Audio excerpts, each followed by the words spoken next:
Ginong Diyos ang pag-usapan pasalamat kita po sa higayon na inyatag ka naman.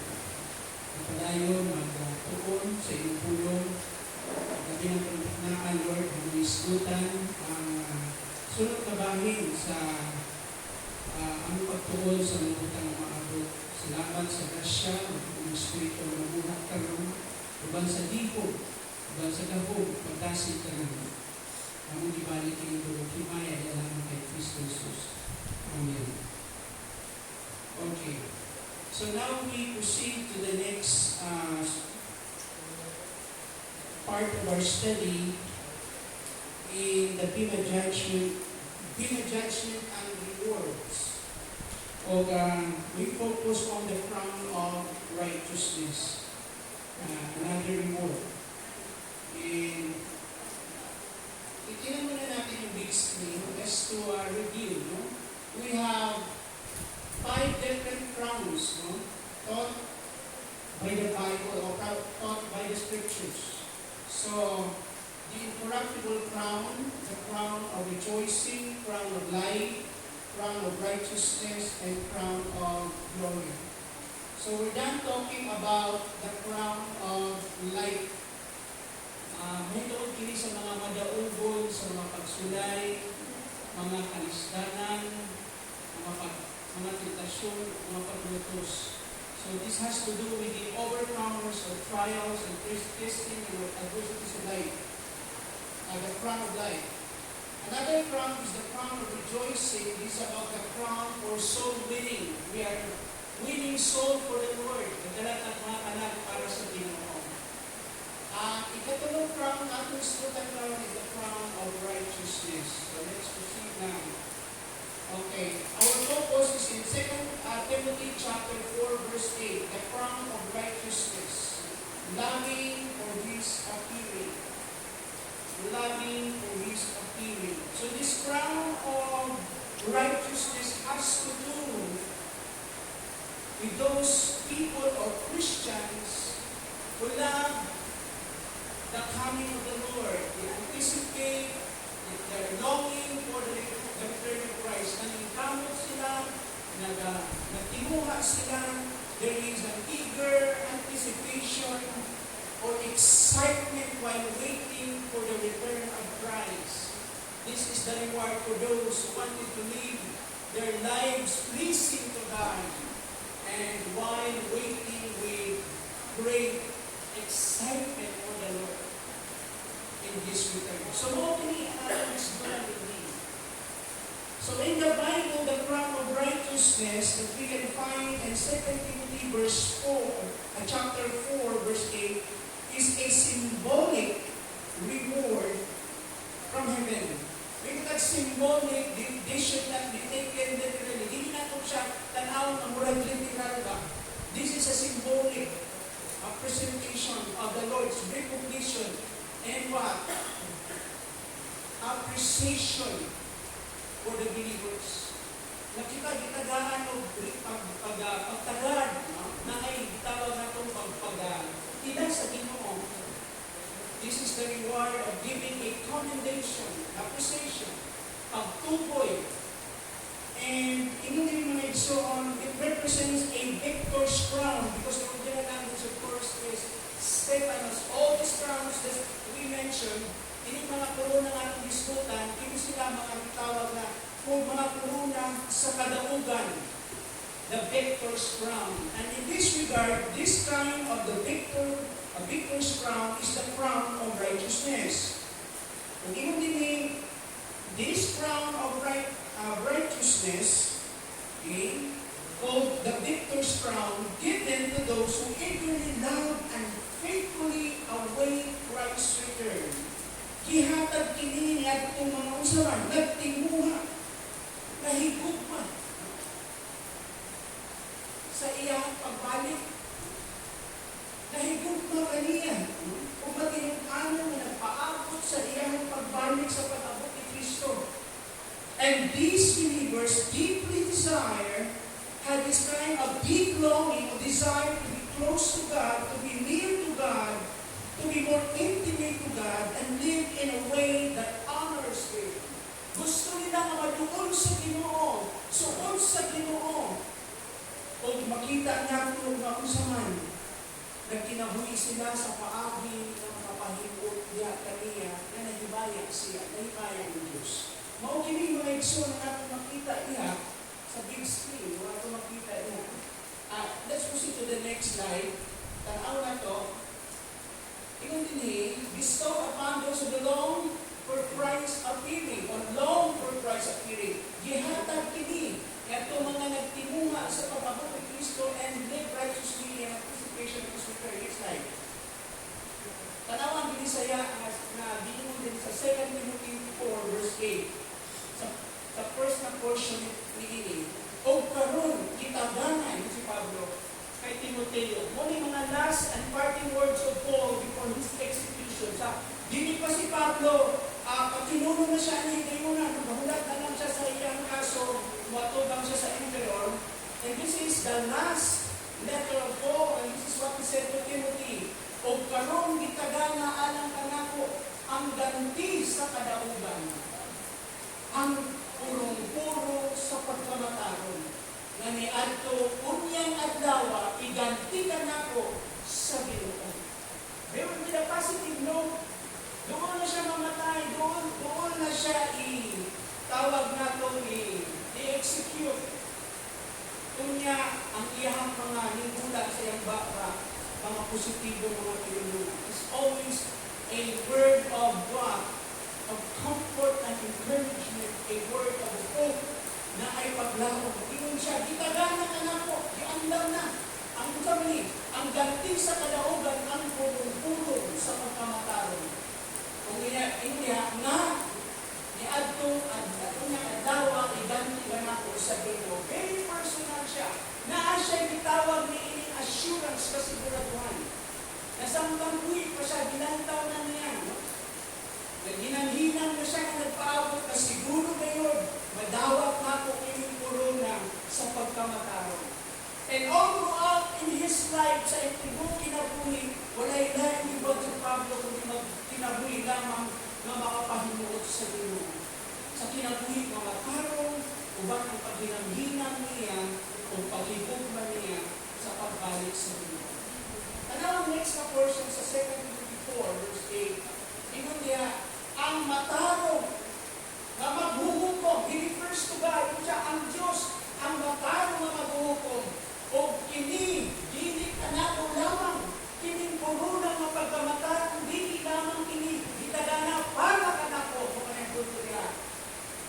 Kundi sa tanan, gayon na nagpaabot sa iyang pagpadayag, o kung kita nagpaabot sa pagpadayag sa Ginoo, sama ni Pablo, na nagkinabuhi, na makapahimuot sa Ginoo, nagkinabuhi, na nahigugma sa iyang pagbalik, o atong ipasibo ang atong lakaw, kuman ang pagpangandang niya sa iyang pagbalik, sama ni Pablo, kita usab, piling maong corona, nagyasa sa ni Pablo, mabatulan usab natin. Amen? At anong dito din this side? So, pili, ako tanaw sa piniliwar, kasi inyong notes ka na, this is yung symbolic na meaning. Ako tanaw ang simbolo ay tanaw sa inyong notes. No? Sa page 2, sa inyong notes. Ingon din ang simbolo ni ini, ang kahulugan. Ingon din mga iso, kini corona, dili itirat na butang, Ginoong kini nagpasabot sa pag-ila o ganti sa Diyos. Alang ni Adto na hibutan, nagkinabuhi. Sa paagi na makapahimuot kaniya, ilabi na ni Adto nagpaabot sa pagbalik ni Kristo. So this crown is a literal object. Instead, it's symbolic. It symbolizes God's recognition and reward for those who live in a way that pleases Him, especially those who eagerly look forward to Christ's return. Not earned by works. Next slide. Kini nga maong, sa sunod na punto, kini nga maong corona, dili di makuha lamang. Inaagi sa maayong mga binumatan. The righteousness that earns this crown isn't something that we can earn through good deeds or human efforts. Dili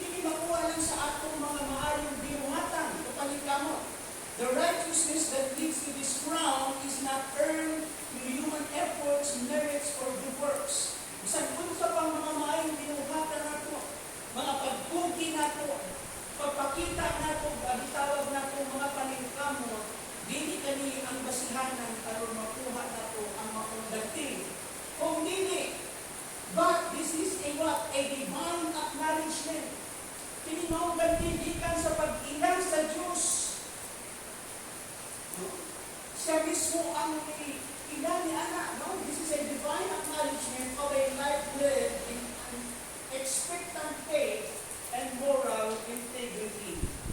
Doon pa sa mga igsoon, kini, dili sa atong mga binuhatan, kung dili kini tungkol sa Diyos mismo, na iyahang i-acknowledge, diilan niya ang kinabuhi na nagpaabot o ba ng pagtuo o kinabuhi na maayo nga doon na integridad. Pag minundag integridad mga igsoon, usa ka kinabuhi na matinod-anan. This is a life of truthfulness, a life of honesty, a life of moral integrity. Mao ka na mga igsoon hindi mo din. Mao ka na kitanaw sa Ginoo. Wala na ipangita ang Ginoo. Yun ang Ginoo. Magkinabuhi lang ka. Subay sa akong kabubuton.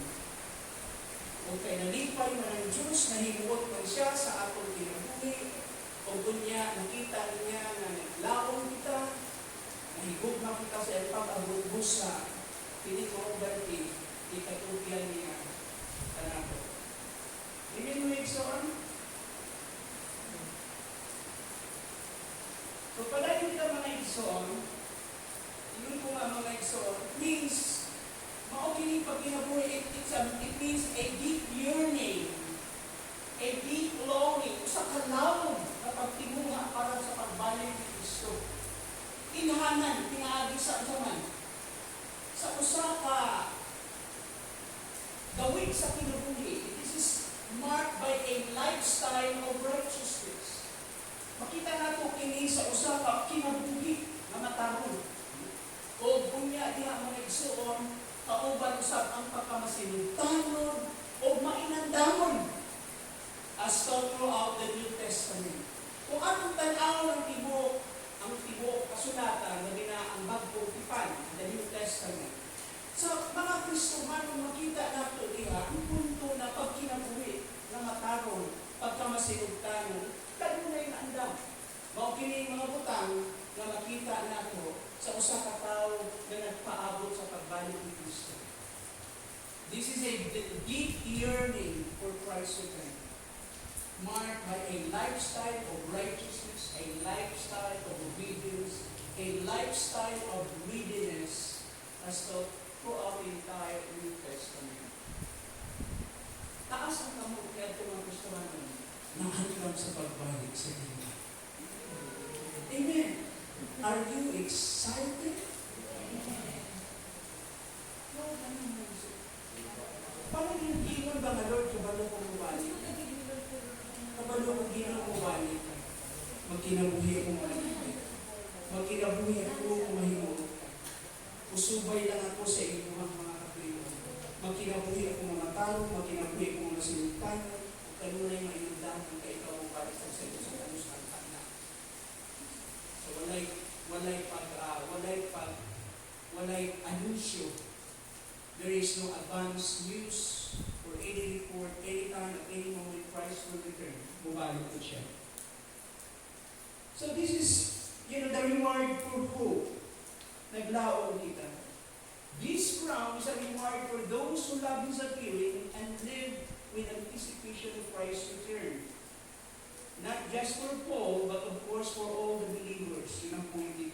Loving His appearing, a life of eager anticipation and holy devotion. Ang kinabuhi na adunay gitawag nato kadasig samtang naggahulat o gitawag nato adunay gitawag nato balaan nga gitawag nato devotion diha sa Ginoo, a holy devotion.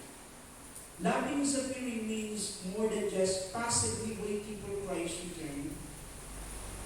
It reflects a deep desire and longing for Him, shown through a lifestyle of righteousness, obedience, readiness, and thought of the New Testament. Ato na nag-isputan. In other words, it's not just a vague rule, hindi lang kinito sa hawak paglaon, or passive, or inactive belief, or a belief without what? Interest, o akhaw lang ang pagtuo. It's a heartfelt longing. Hinasing-kasing na yung kinilat panganduya that influences how we live every day. Makinig mo ipangandoy mo, oy, influensya kung usapon kita mo kinabuhi. Balikon po sa lain ng pagkasulti, kini lamang usa, kagili klaro mapaglamang usa, kapasig mapagtuo. Usa kini kakinasingkasi na pangandoy na maka-influensya sa atong pagkinabuhi adlaw-adlaw.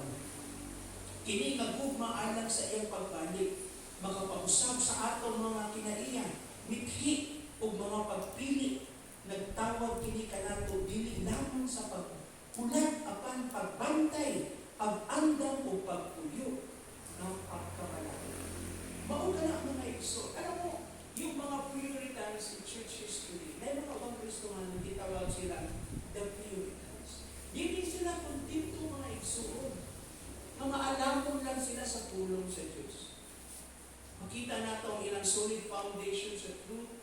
Yung mga preachers ng mga Puritan, they really explain the truth, they will exegete the scriptures, and they will provide applications. They were the people of scriptures. Sila yung mga gatoon.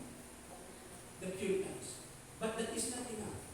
Being a Puritans, they're not perfect. Sila po yung mga, ako lang, but being a Puritans, gusto nila na ilang ikinabuhi ang ilang pagkaroon. They practice what they teach. They incarnate the gospel. They flesh out the word of God. Ilang ikinabuhi ang tulong sa ilang. And according to the Puritans mindset, ingon diya, ang paglantaw ng mga Puritano, yung dili, ang mga Puritan nagtuo, magiling kuruna, nag-iskutan na to, yung kuruna, kapag kamataro, kining kuruna, alam ni Adto, naghinang-hinang pag-ayo sa pagbalik ni Kristo. O nagpahinuhod sa ilang kaugalingon sa pagkinabuhi ng balaan. Gipasiugda nila ang pagka-Diyos nun o personal na pagkabalaan. Tigno, personal holiness ang itagaan ng emphasis. So they walk in holiness. Literally, nagkinabuhi sila nga balaan. Ingon diha, gipasiugda nila ang pagka-Diyos nun o personal na pagkabalaan na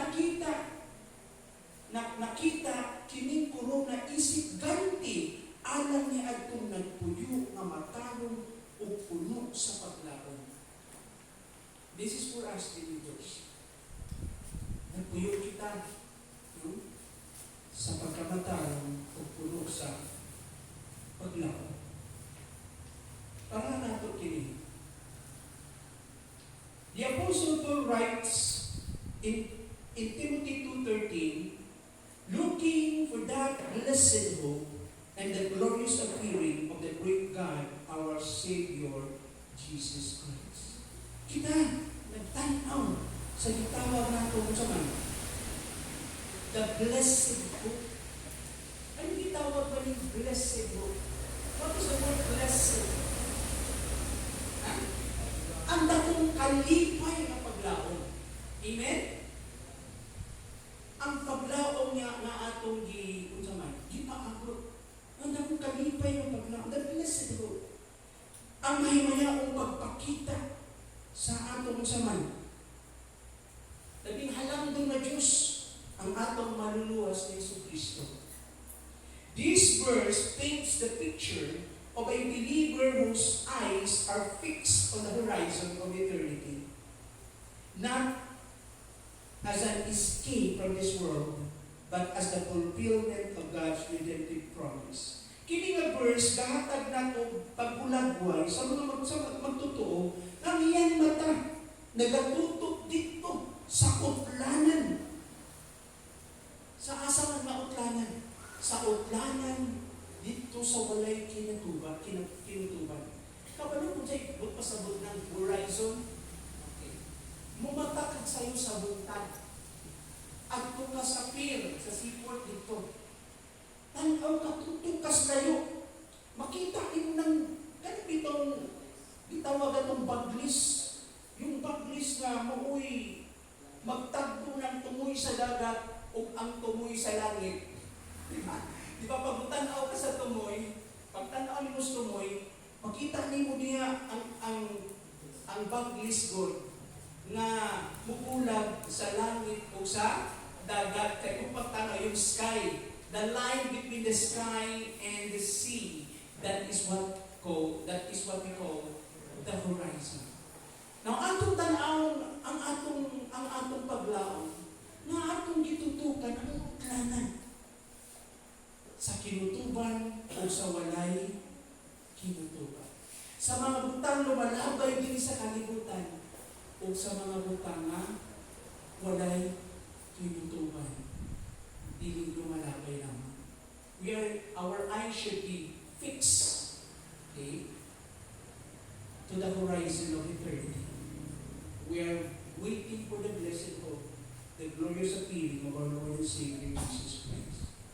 So, kini nga verse sa Titus 2:13, gapain ka na to, kung usang kang picture, may kung sa magtutoo, ang iyang mata na natutok dito.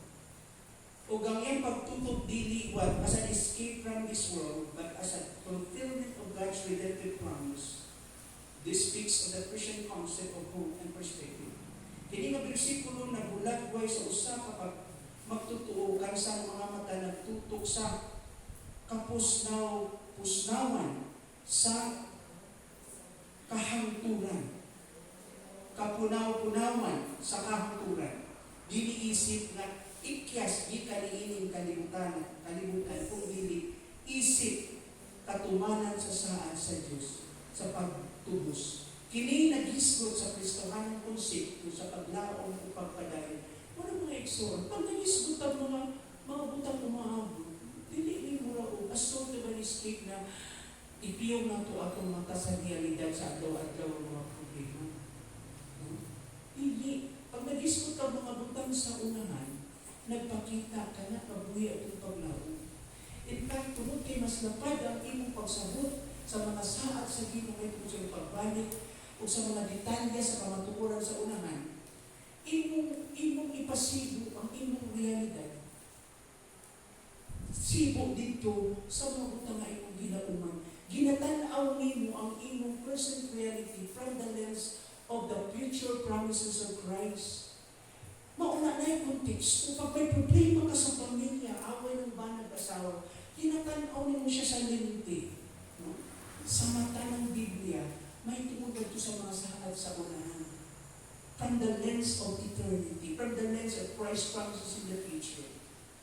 Kung mag-isutag, ingon po nga ang mga kadautan na nahintabo, dagang kay tingog, labing gumutag yung tanang tao, dili yun na kontinto. Bisan kung sa pang structure of government o system of government, bisan pinsa pa ibutang nimo niya ang tao walay katagbawan.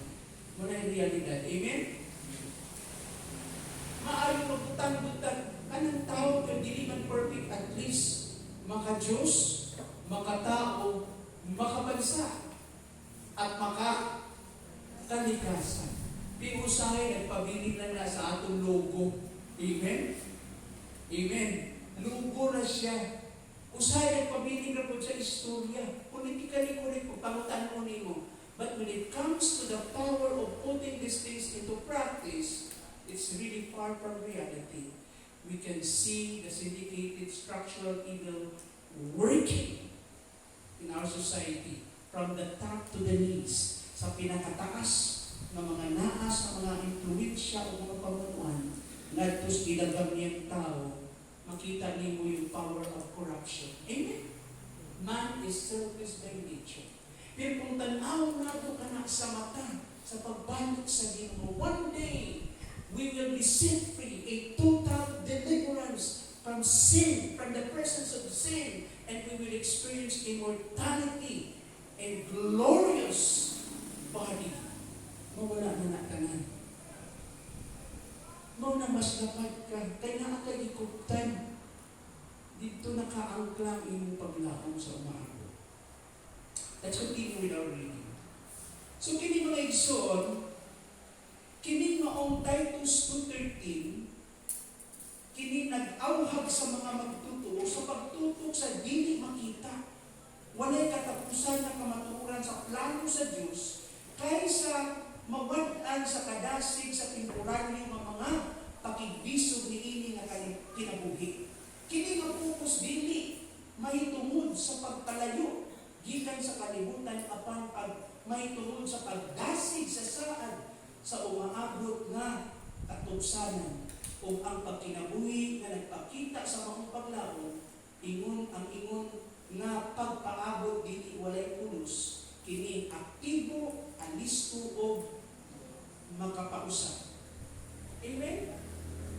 Mao gini. Pag nagbasa ka kong sigwano, makasabot. Pero di gini. Pero isod sabto na nato ang language sa high. Okay lang. Ito yung point na po mga igsoon. So the scripture consistently teaches that those who genuinely love Christ, Christ appearing, will live differently. Tungkol kay galaon ka sa pag-abot ni Kristo, na kinabuhi ka na sukwahi sa uban, sahi sa kalibutan. Now next slide, atong tanaon, 1 John.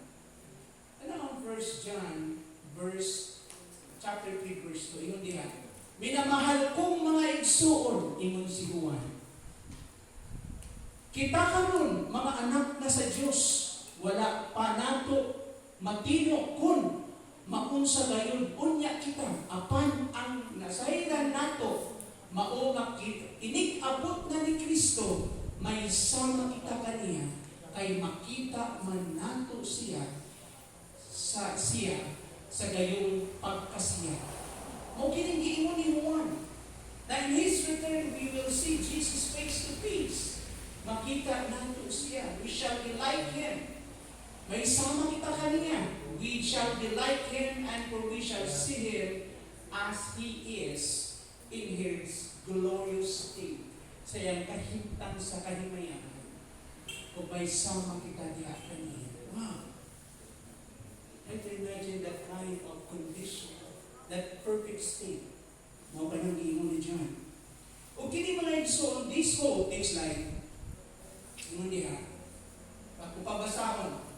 O ang tanan na nagbaton, niini nga paglaom. Okay, taas ang amot ng tanan. Walay apil sa dinig tanan. Ang tanan ra na naglaom kay Kristo. O ang tanan na nagbaton, niini nga paglaom diya kang Kristo. Magsay sunod. O limi ang himtupa. Magputlipay. Yan. But isunod supay, bantayi imong pagtanaw sa Facebook. Bantayi imong pagtanaw sa TV. Nakani point na imong igsoon. We are encouraged to live in purity. India, o ang tanan na nagbato niini nga paglaom diya ang Kristo magputlit sa ilang kaugalingon. There is a personal purity. Ingon nga si Kristo putlit. Ingon nga we should be pure for Christ is pure. Mao na mga igsoon. Mao ka na. Nanay kong teksto sa akong paglaom sa pagbalik ni Kristo. Everyone who has this hope in himself, in Him, purifies himself as Christ is pure, as He is pure. Kung dini makita nato mga igsoon, ang kita gidasig niini, this hope compels believers to pursue purity and moral integrity, motivated by the desire to be found faithful with Christ's return. Kini nga paglaom nagpugos sa mga magtutuo sa pagpadayon nga kaputli o moral na integridad nga gipalihok sa timuha nga makaplagan na matinud-anon sa pagbalik ni Kristo. Ginhawa sa tagamay. Very challenging kini. Kinsay gusto makuha sa corona? Taasan ka mo. Nga pagkamataron. Balikod ka mo. Ganahan sa corona. Kinsay ganahan sa ganti ng corona sa pagkamataron? Taas. Praise God. Kinsay ganahan magkinabuhi nga putli o galaan taas. Corona ni gusto ninyo. Dinay gusto si Rona.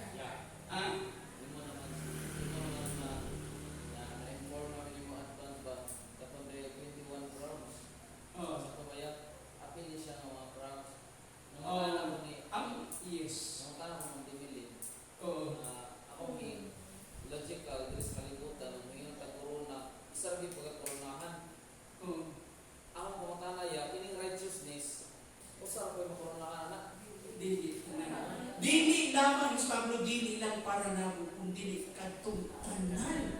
naglaong usap sa pagbalik sa Ginoo. Yes.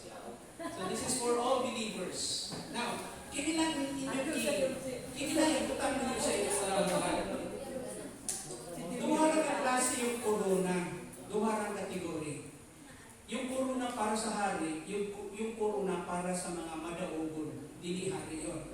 So yung pamagigamit sa original language, diadem crown, it means this crown belongs to somebody, a king, a ruler.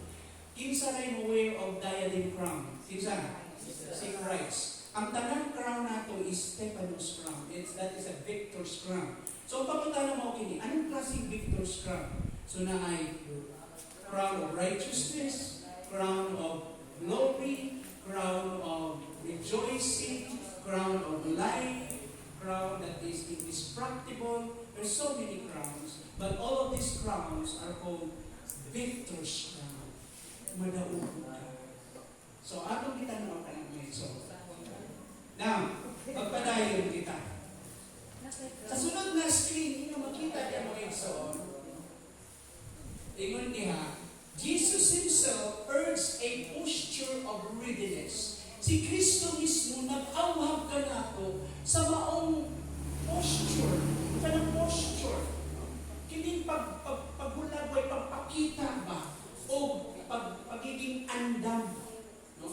Asa na to ang makita ka ng purma bitaw sa andam? For example, itaga na itong illustration na. This is Sunday. Anong oras natin magsugod sa worship? 7. Kung saan may bawaan ka ng musimba, andam siya. Kanusan niya iandam iyang sulubon. Sa buntag nas, gabi pa lang. Gabi pa lang. Tuluban. Diya na magpapagpapag. Susuko na po ano wag na, late na yun. So naakay space to prepare. Kung ano man between, ito yung waiting period, ito yung space na to, sa di pa maabot ng Ginoo o karon. Ito yung time ng pagpangandam. Pag-andam mo sa inyong gamiton mo, diha pa lang, alam nyo na sa iyo ang service, di ba? Yan. Yan, tanong aman magluto kung alas 7 ang service sa pamahaw. Alas 7 po. Kung saan? Alas 5. Punta na. Oo. Kunya, unsang orasan mo sa kayo, tricycle kung alas 7 ang service. Alas 7 po. Ha? Alas 6. Oo. Nasimpag pa lang na. Diskuta man, pagbalik sa Ginoo. Mga kalaman so din sa Luke 12:35 to 37, naghatag siya example na ining mga sulugor nga mabinantayon. Dinhi, akong basahon sa inyo ha, Luke 12:35 to 37. Verse 35 to 37. Ingon na niya, be dressed, ready for service, and keep your lamps burning. What instruction niya? Ano na, ready na kamo sa inyong zaman. Sumukon.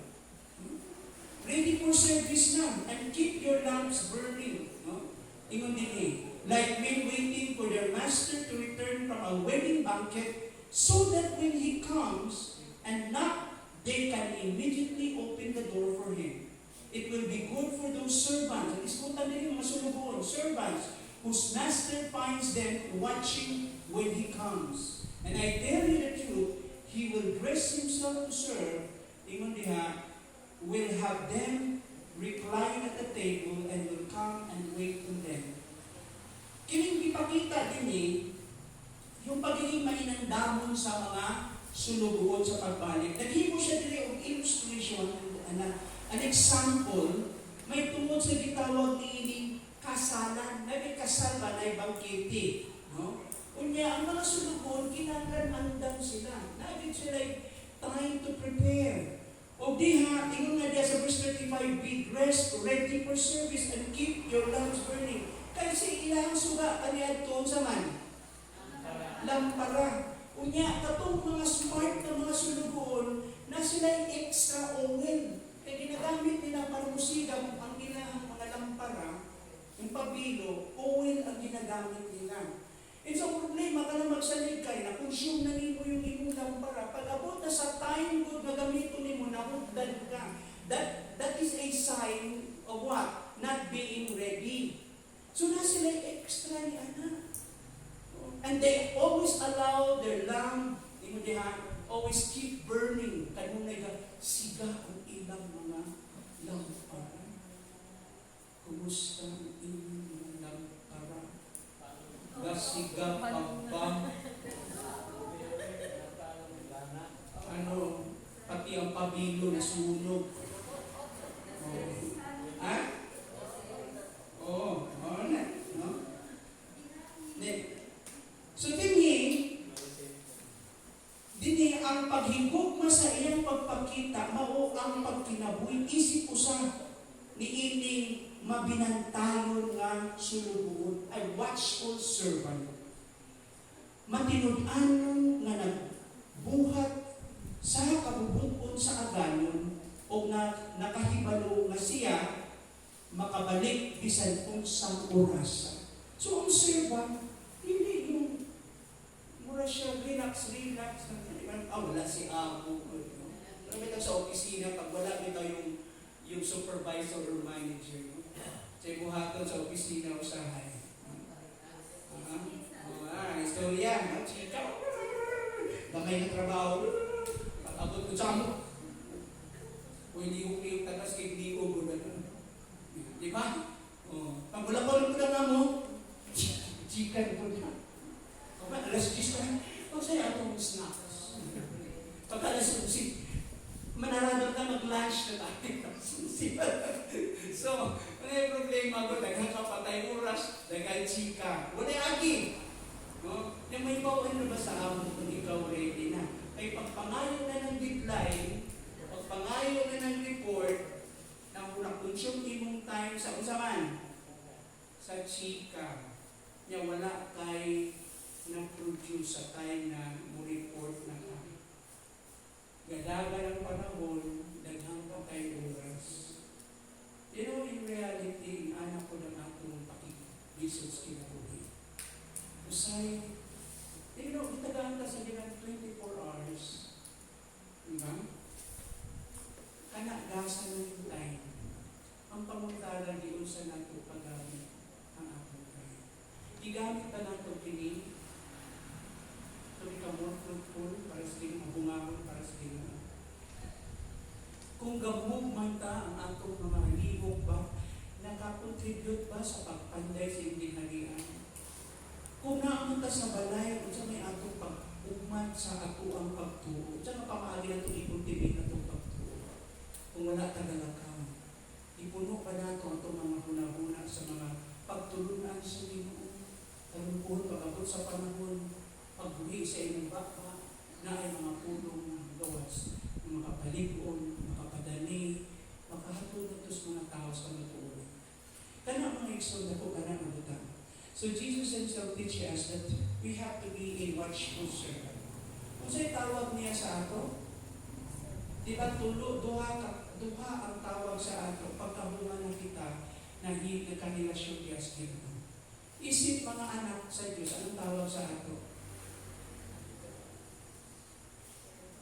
Isip sa atong relasyon sa Ginoo, balikan ako, wala ko pang tanong. As far as relationship, we are called children. Mga anak kita, kinatay relasyon sa Ginoo. Pero kung iskutan naman nato, ang pagpangalagan sa Ginoo, anong tawag sa ato? Servant, sulubuon. Doon din ang right word ang naggamit ni Pablo doon. Doulos. Kabalo mo sa doulos? Ulipon. Nagpasabot ka na naay nagpanag-iya na ito. Apang tanong ito? Kinsay tag-iya sa iyong kinabuhi? Ikaw o ang Ginoo? Kung mabot ka sa point na hindi ang kong Lord, ako'y ako, ikaw nagpanag-iya sa tayo, bisan sa ang kinabuhi. Nasabtay mga butos, pasabot na doulos. Wala ako'y ako, Lord. I am simply a servant of yours. O kini mo ka na introduction before sa Romans chapter 1, verse 1, when he introduced himself. I am the servant of Christ. apostle. A doulos. Kung yung tanawin dito sa verses 1 to 3 ng Romans chapter 1. Now, dili mga igsoon, to love his spirit is to live as one of these watchful servants, faithfully doing the master's will, aware that he could return at any moment. Sa 2 Peter 3, 11 to 12, Peter challenges believers. Ang challenge ni Peter sa mga believers, mauni, in verses 11 to 12. Since everything will be destroyed in this way, what kind of people ought you to be? You ought to live holy and godly lives. Kung we have a Cebuano, hindi gusto mo volunteer basa sa Cebuano. Okay. Even yet, and as you look forward to the day of God and speeding it's coming, that they will bring about the destruction of the heavens by fire, and the elements will melt in the heat. Ipakita ni Pedro na since everything will be destroyed, ang tanang mga kabuhatan, the entire creation, makita ninyo, everything will be destroyed this way. And what kind of people you should, what kind of people ought you to be? Anong klase dapat katao mo? Kung ang ginawa po, and he will exercise his judgment sa kalibutan. O ang mga butang nila kalibutan na nasunod, mga guba siya. Anong klaseng tao ang dapat? What kind of people you ought to be? You ought to live. Yan supaya, di kinahanglan ka mong magkinabuhi ka balaan o Diyos nun. Manay punto niya. Kaya nga naman, samtang ka mo nagpaabot, you look forward to the day of God, nagpaabot ka mo sa adlaw sa Diyos, and Spirit's coming, paspas kanina pagabalik niya. That day will bring about the destruction of the heavens by fire. Ang adlawan, so ngayong pag-abot sa adlaw sa Ginoo, there will be destructions. There will be what? Pagkaguba. Pagkagubo niya. Heavens will be destroyed by fire, and the elements will melt in the heat. Kung imo tanaw sa one translation namin, mga hakbong ang mga mauyog ang mga planeta. Can you imagine that? Yung mga asteroids, the heavenly bodies, mag-ulan ng kalayo. Nasabtan ninyo? Hindi ito intensity 6.9. Uyukon din ang kalimutan yun. Kung intensity, mga pocket size lang ng mga disasters. Kaya siya sign, siya na kalimutan na ito, padulong sa kalaglagan ng kalimutan. That one day, in his judgment, muna hindi mo siya, kinahanglan ka mo, kinabuhi mo pala ang Diyos mo. Sabi ni Peter. Here, the longing of Christ's return is directly linked to godly conduct and a sense of urgency in living righteously. Ipakita din ang imong tibuha sa pagbalik ni Kristo direktang konektado sa Diyos ng God na pagkinabuhi, Diyos ng kinaiya. O na kay sense of urgency in living righteously. Ngayon, nabatig yung duol na. Kabalo mo siya pasabot ng urgent? Urgent! Niya pa, mga... Pag may nalig urgent, hindi na kabalo, bitaw mo nga nung tingog ng ambulance. Dili kay hiwom lang ang driver. O gigutom. Kasi mga palusot pa. Pero ang reality mauni, pag nagtingog ng ambulance ko, there is a sense of urgency. O gipahibalo kita, natagaan nato siya ng way para muagi siya. Kaya ang idala niya is critical between life and death. Naintindihan niyo? Pero usahay pag muna sa driver yun, kaya usahay mong good, kaya bitang wang-wang, usahay mo, init po na siya, pag nahugdan ka kalit, o batili, o nabastin na, init na siya, usahay pa, time na nga, gadali na ka napalo, Ginagamit na nila labi na ka mag bumper to bumper or traffic na. Labi na. Pero kung sa highway lang usahay, basta dili siya kaayo kanang busy ang dalan, ginasave nila yan. But kung you have enough battery o mas mag-preserve yung much better good na a way of warning ba para mga tao makadapin ba sa kinan. Kaya layo pa lang pag manin, matungog na nanimo, tanan yun. Naagi na siya itawag na itong ang freeway yun, kung ang traffic good, naagi na siya consideration. Muna itawag na ito na sense of urgency. Sa pagbalik sa Ginoo, napatay na. Wala na magbalik ang Ginoo.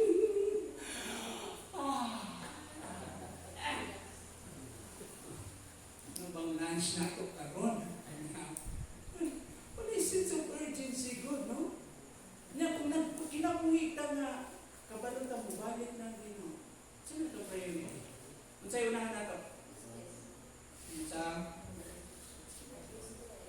business. Alam mo mga igsoon, anak-anak na kung ikabisyan, pagbalik sa Ginoo, biyaan na niyo. Tutol na tanan. Kita lang dali mga kabalo ka. Ikini na ang sultihan ko. Ito yung realidad natin. For example, sa katao na isakit. Gusto niya may bawang. Gusto niya pa-diagnose sa doktor. Naging siya kalit sa doktor. You have 3 months to live. Tulo na ng kabulan ka, mabuhi. 4th stage na ang iyong cancer. You are definitely, critically, terminally ill. Sigurado na lang ang mga plano pa, automatic mo adjust yun yung kalibutan. Amen? Gumawa na kang lista ko sa iyo na ako kaya wala na ko yung chance para sa uban. Nagpanikoy? Automatic mag-change yung kalibutan mo. Ugatan ako kas kalendar habang ka doon. Wala pa ko wala na himo. Malimutan na ito mo ibuhang mga bank account na gikan sa blood control ka, scam. Malimutan na ito tanan. Oo, tanan yung mga, di ba? Yung mga dagko mga plano, automatic yun na. Wala na kang pakialam. Ang may mo to, kung sa'yo ako buhaton ka na mas importante bago kong gumawa. If you will only have 1 week to live, usa kasi unsa sa imong pamati ang usa ka butang ang mga tuloy pinaka-importante sa kasal.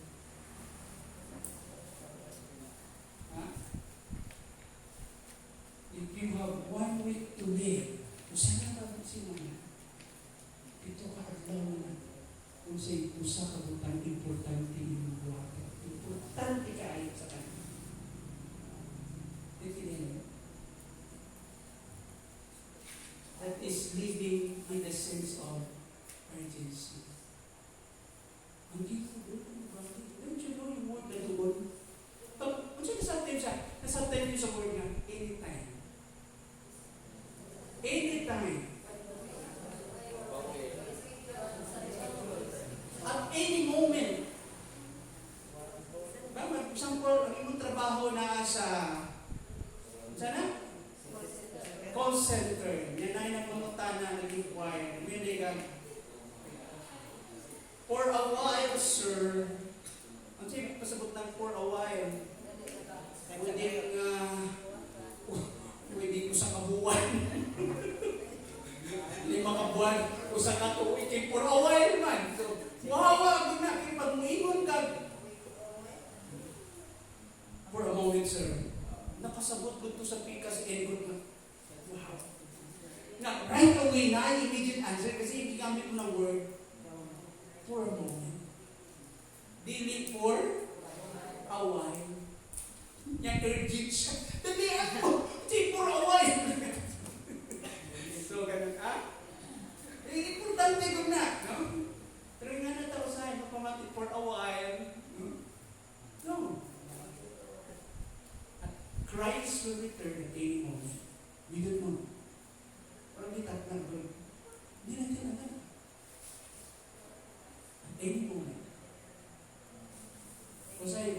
usahay, itigit ko light din nato mo, murag di tayo seryoso na.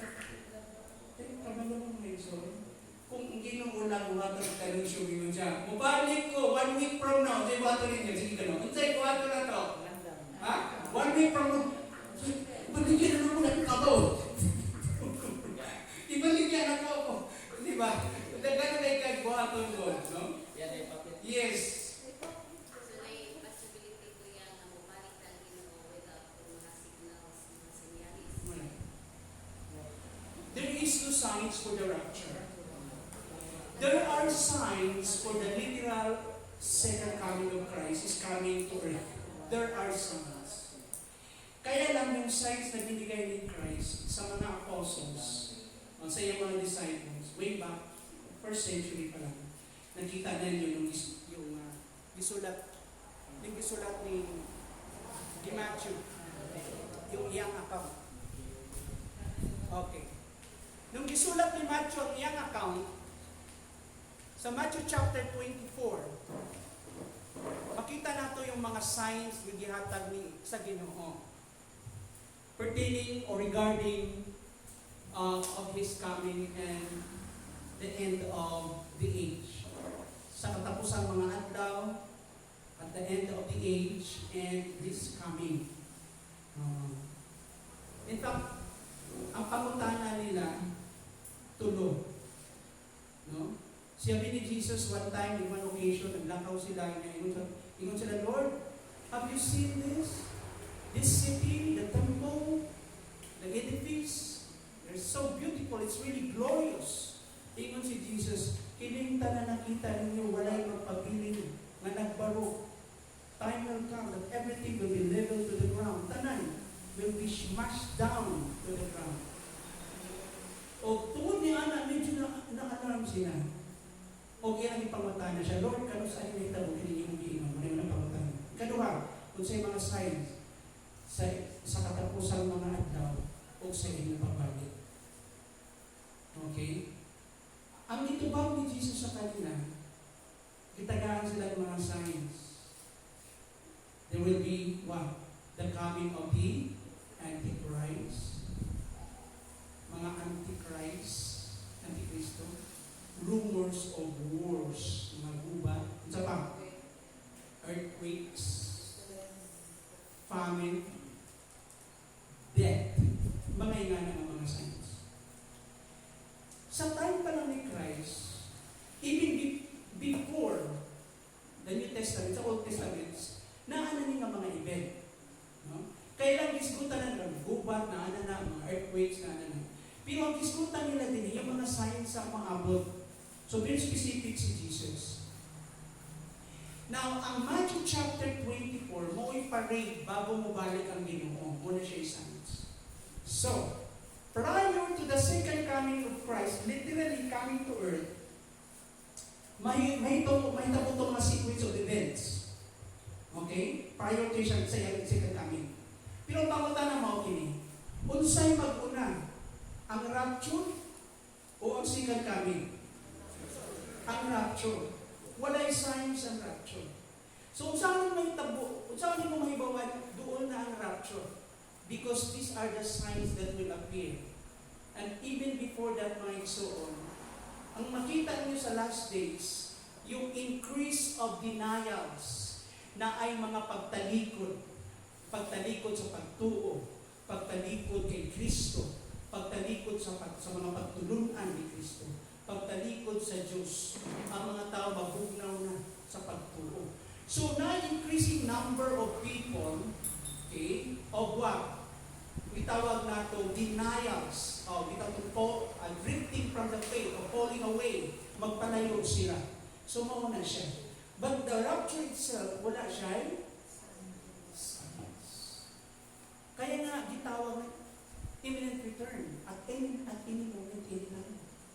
Yung rapture. Wala siya advance report or announcement. Wala.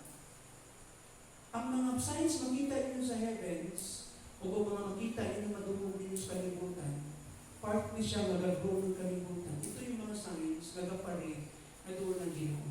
To be more exact, ang Matthew chapter 4 will happen at the day of tribulation.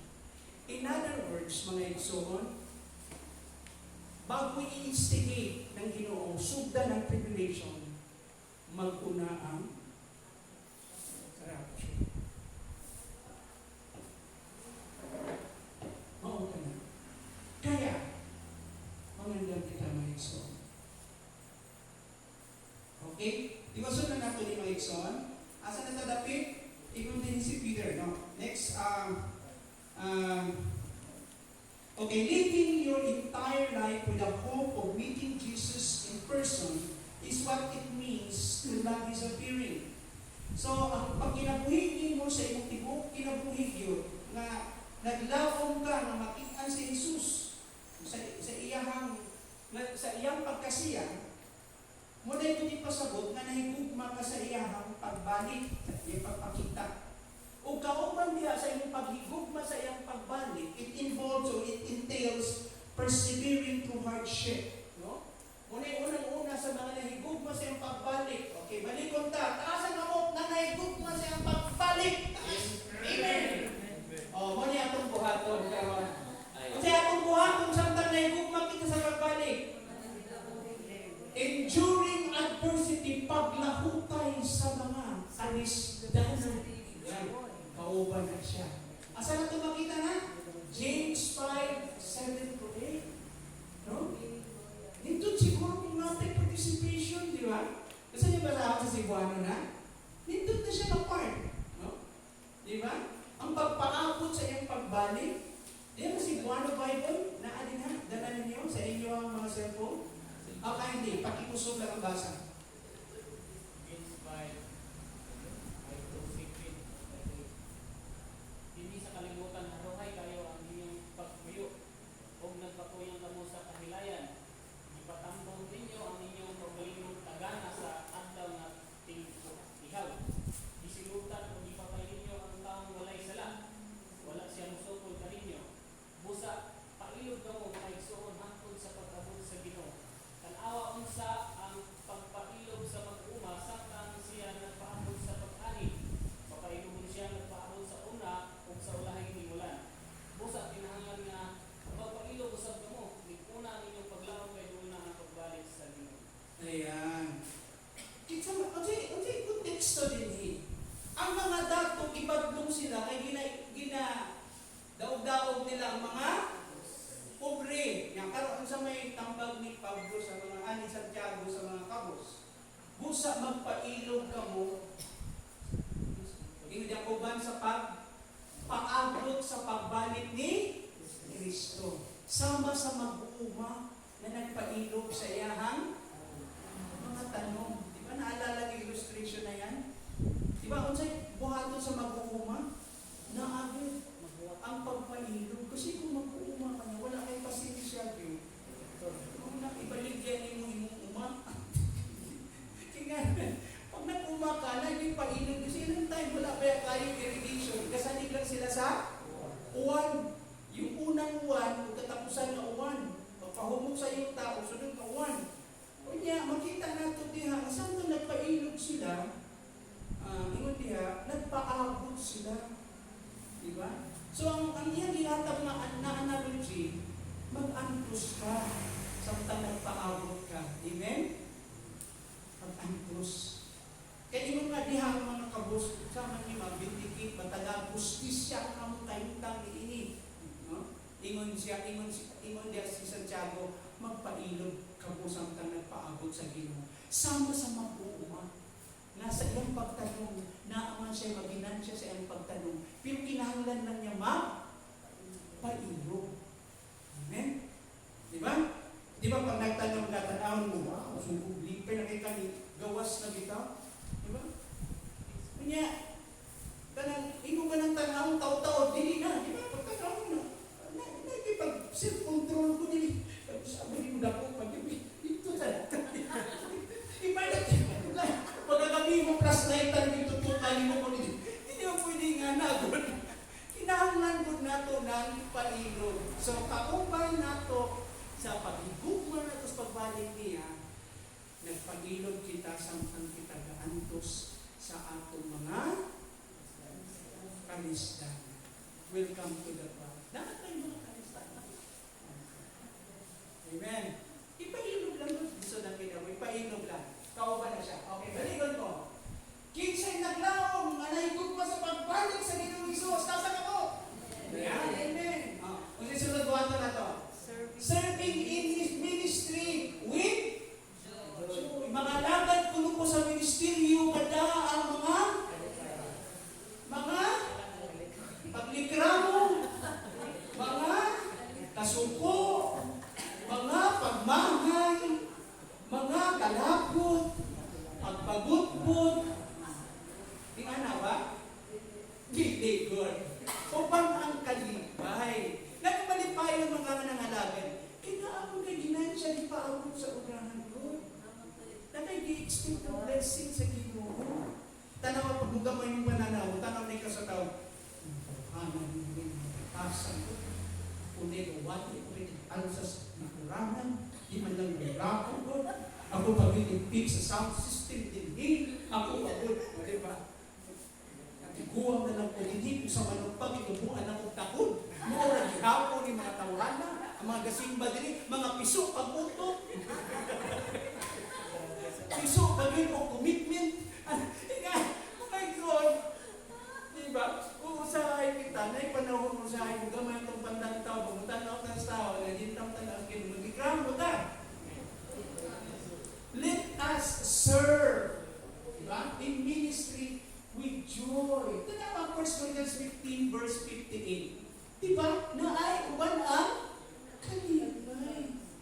Kaya ang iyong motivation na lumalipayon ka, kaya kabalo ka, gantihan ka sa upanin siya.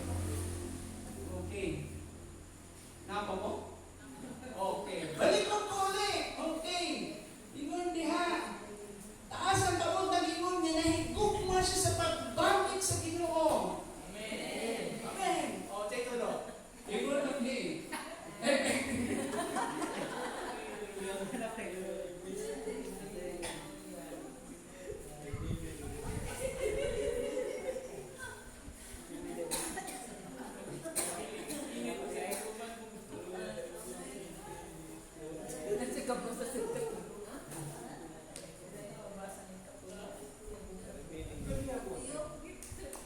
Ingon din ni, and remaining loyal even when things get cold.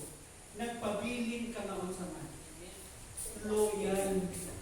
Akala ko sa'yo loyal? Ha? Okay. Yung sa'yo mga mag-asawa din, ito pa din sa'yo. Ito toki sa eyeball to eyeball. Loyal ba ka sa ako? Loyal. Loyal. Remaining loyal or true even when things get cold.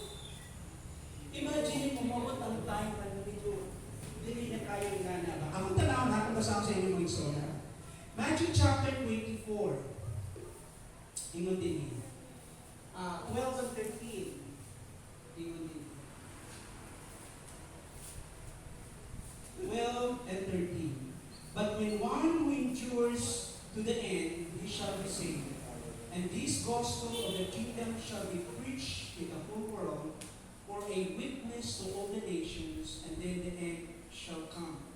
Yun ka mga eksoa. Sa 12:13, imo din. Atras ka. And because lawlessness is increased, kabalo mo kung dahil sa'yo lawlessness, kining ang mga tao, ang mga wala na'y gasunod sa balaod, mga tao, mga violators na lawless, wala na gasunod sa mga sugo. Because of lawlessness is increased, most people's love will grow cold. Now listen to this. Mauni ang signs ng end of the age. Muna yung mga inhanan sa katapusan na adlaw, sa end of the age, sa tumoy-tumoy na, sa katapusan, sa kapanahunan. Igibutan din nga ang pagigugma sa mga tao, sa man, mabunaw. Because of lawlessness is increased, most people's love will grow old.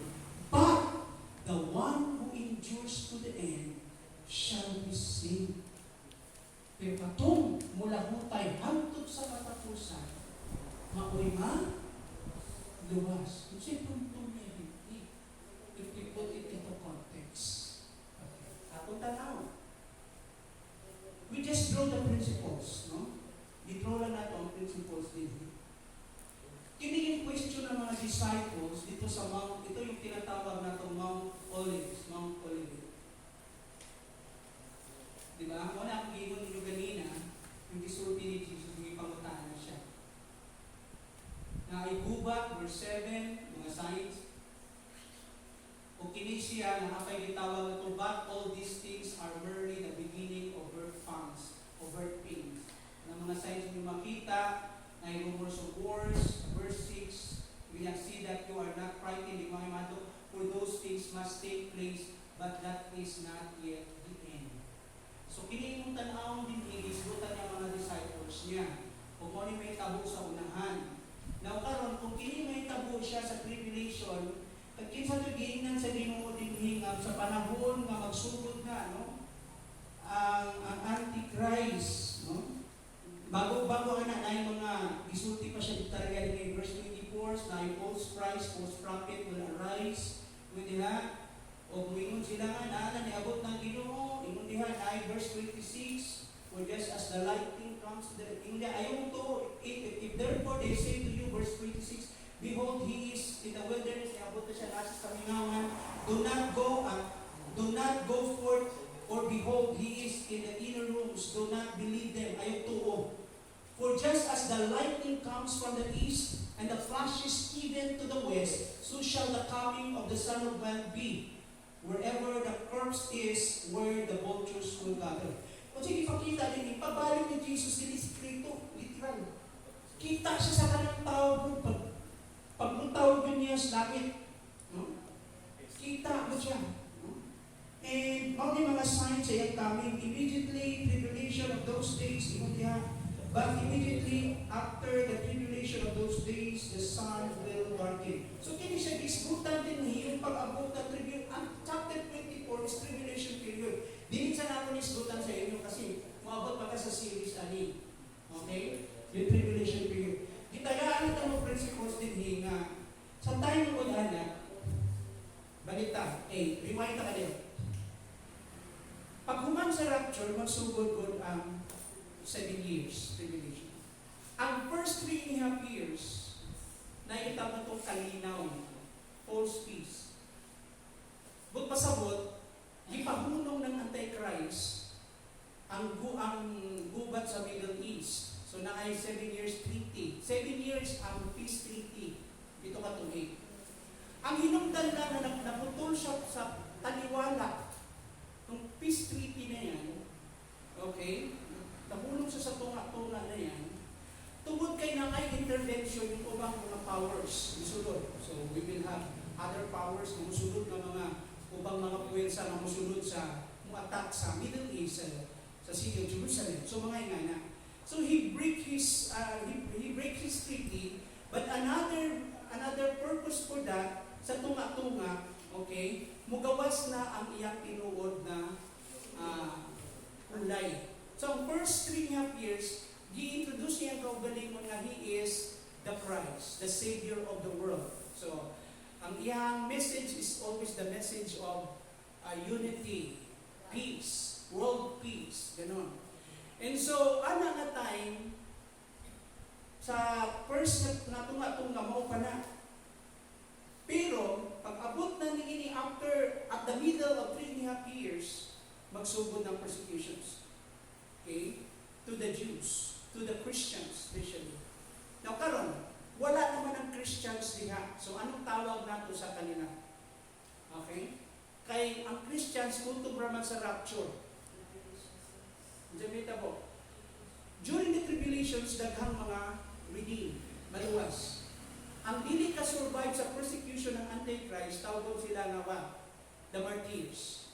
The tribulation martyrs. Katong mga makasurvive, kay sila, okay, diikya sila, no?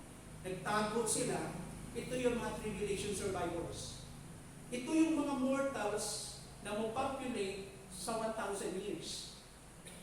Kaya pagbalik ni Jesus, iya establish ang kingdom, earthly kingdom for 1,000 years, the millennium. So ipopulate niya, kinsa musunod ng mga mortals dito. Ang grupo na musunod sa millennium, the immortals, yung mga Christians na sa time na to, gi-rapture na, pag-rapture na, immortals na, glorified body na sila, pag naog ni Jesus, kauban niya yung multitudes of believers, kauban niya, pag naog. This is now the battle of the Armageddon. Pag naog niya diha, this is now the battle between the armies of heaven and the armies of the world. Pag naog ni Jesus. Okay? And then, immediately, everybody will be defeated. Jesus will establish His kingdom for 1,000 years. Katong mga survivors, sila musulod sa asa? Sa millennium. So, ang Antichrist ani will be defeated. Okay? Kuha yun? He will be defeated. And Satan will be in prison for 1,000 years. Wala yung presence ni Satan. Okay, so wala yawa nga kasuro-suro yan ang panahon na. Pasanginan man na ito. Ano kasalaman ka? Ang yawa. Katugon lang po tayo sa wali. Ang yawa ka pagiging pasanginan. So ipiso si Satanas. So, sa sunod sa kanibo katuig, wala kay pasanginan yawa dito. Pero ang mga tao, murag yawa usahay mo ba? Makasalang yapon. Amen? Kaya during sa millennium reign ni Christ, hindi po makasala dito. And they will be punished because Christ will rule with an iron scepter. With an iron fist. Hindi na siya. In the first coming, Savior, sa second coming, Judge, the Lord of Lords and King of Kings na siya. Dalawa yung authority niya. He is the King of Israel, the King of the world, and the King of the entire universe. King si Christ. So, karon mo ni may tabo. Wala na akong time para i-discuss tinita lang sa akin. But kaya na ko i-discuss kinaabot sa Matthew chapter 24. Now, katungkol nung makasurvive will be, many will grow in their love for one another. Their love, they will grow. Grow cold sa ilahang hugma. Ay grabe, mag-intensify ang lawlessness. Ang mga tao, wala may balaong sumpul. Grabe, corruption ang natin. And many will grow cold in their love. But those people who will, katukuban na, di mo diyan? Mula mutay, maoy maluwas. Saan siya magpasabutan ni? Maluwas pa kasi kayo mo. Sabi ko, pasabutan ni, maluwas. There will be deliverance for those people. Ani na time. Now, kinsa may pwede mo evangelize nila sa time ng tribulation period? Kinsa? The 124,000 Israelites. Dili na ako tawag lang kini. O sa tawag na to Jews, di ba? Jews sila, Jews. To be more strict, yung Jews gikan sa tribe ni Judah. But at this time, when we say 144,000 coming from the 12 tribes of Israel. 12 tribes, 144,000. So ito yung mga future redeemed na luwason. Aside from the entire nation, na i-pick up ang Ginoo. Because it's the deliverance of the nation of Israel. Ito yung sinasabi niyo po sa buong Romans. That He will remove the trouble from the house of Jacob. One day, God will not reject their people forever. Sabi ni Paul, no way, God forbid. No way. Because God made a promise. As far as the gospel is concerned, they were enemies because they were spiritually blind. There was a partial blindness of the entire nation. But as far as the forefathers is concerned, as far as Abraham, Isaac, and Jacob is concerned, the covenant of God for them, they were the object of God's love. One day, God will redeem His people. Sabi ni Paul, I myself is the witness. I am a Jew. There is the covenant. Sa ila gihatag ang covenant. The temple, the prophets, and the law of Moses nasa ila. God will not abandon His people forever. They will be preserved by God. They will be delivered by God. They will be saved by God. Ito yung time na ito sa time ng tribulation. I will end here. We will continue this study tomorrow. Maybe. Kaya ba sa inyo? Ilog. Kaya for tonight, ang dam na yun mo sa corona sa